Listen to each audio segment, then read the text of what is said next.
The 6 jurors in the George Zimmerman trial have very specific legal guidelines to follow during their deliberations that are going on right now. But this is an emotionally charged case. It has been from the beginning. A young man is dead. He had just turned 17. In closing arguments, the defense urged the 6 women in the jury to set their emotions aside. It is a tragedy, truly. But you can't allow sympathy to feed into it. When I say that to you, you should sit back. Someone should raise their hand and go, "Are you nuts? How dare you tell me to leave sympathy out of my life? How dare you tell me to leave all of my emotions besides? How dare you? I don't do that ever in my life." Welcome to a criminal courtroom, because unfortunately you have to be better than your presumptions. The prosecution clearly tried to tug at heartstrings, referring repeatedly to Trayvon Martin as a child. Was that child not in fear when he was running from that defendant? Isn't that every child's worst nightmare? To be followed on the way home in the dark by a stranger? Isn't that every child's worst fear? That was Trayvon Martin's last emotion. Mark Nijabe, how effective was that closing argument by the prosecution? I think it was great. I just think he just is a great orator.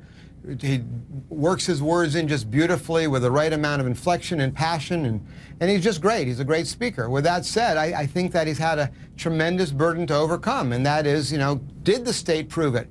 Did they prove this case beyond a reasonable doubt? I think they did as good as they could have with the facts that were presented to them.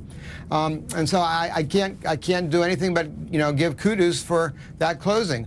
But I don't think that they adequately addressed some of the big issues. The gaping hole, in my opinion, that exists in their case, where they first tried to convince everybody that it was Trayvon Martin who was on the bottom. And now, we know that the day before the closing argument, they basically changed up their strategy.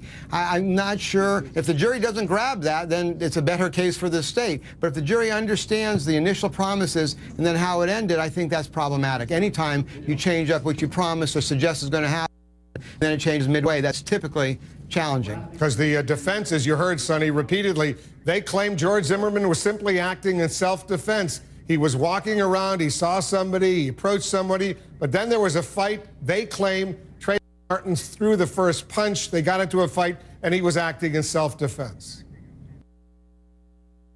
Yeah, it certainly has been their theme all along. Their theme has been to focus on self-defense, and I think Mark O'Mara, you could see that was what he was putting in front of this jury. I was in the courtroom for all of the closing arguments. I think Mark O'Mara is a brilliant attorney. I think he's terrific.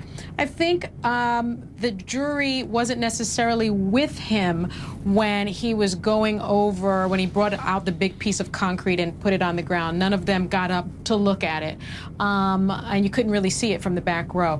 I think that the video animation fell a little flat, quite frankly. I didn't see that kind of reaction when the state was closing. I saw them not move. I mean, they could not look away from him. And I saw a particular reaction from 2 of the jurors when he said what we just played, which is, isn't that every child's nightmare? I mean, the juror that always takes all the notes actually put her pen down when he said that and stopped taking notes. And that was very telling to me, Wolf. I mean, I don't think that anyone can overestimate how great it was. It was brilliant. People in the courthouse have been calling him McDreamy. I'm sure they're calling him McBrilliant now because it was that good. I've seen a lot of closing arguments, and he's what prosecutors call a closer. Well, if you usually have someone that starts, someone that ends, because you get 2 chances at a closing argument, and the closer is the one that really has to bring it home. He did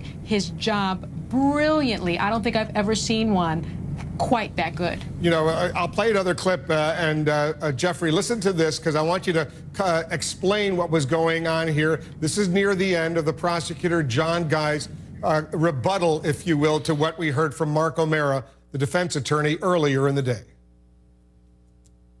this case is not about race. It's about right and wrong. It's that simple. And let me suggest to you how you know that for sure. Ask yourselves, all things being equal, if the roles were reversed and it was 28-year-old George Zimmerman walking home in the rain with a hoodie on to protect himself from the rain, walking through that neighborhood, and a 17-year-old driving around in a car who called the police, who had hate in their heart, hate in their mouth, hate in their actions.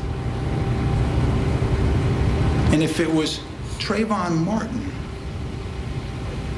who had shot and killed George Zimmerman, what would your verdict be? That's how you know it's not about race. What'd you make of that, Jeffrey? I think it's almost the opposite to what he was saying. In fact, when the reason why this case drew national attention was because Trayvon Martin was a 17-year-old black kid minding his own business who got killed with a package of Skittles, and we know that young black men are viewed by many white people as predators, and they go to prison in greater numbers than white kids go to prison proportionally. So I think actually he was making the opposite point. It may actually have been favorable to him, because he's saying, don't treat African Americans as if their lives are different. But to say it's not about race, I think is not really accurate. Jeffrey, stand by. Everyone stand by. Coming up, dueling styles and substance. We're comparing the defense and the prosecution on this, the final day of the trial before jury deliberations, the powerful closing arguments. More on that. And later, Trayvon Martin's father tells CNN what it was like to be inside that courtroom so close to the man who shot and killed his son. But what does matter are those significant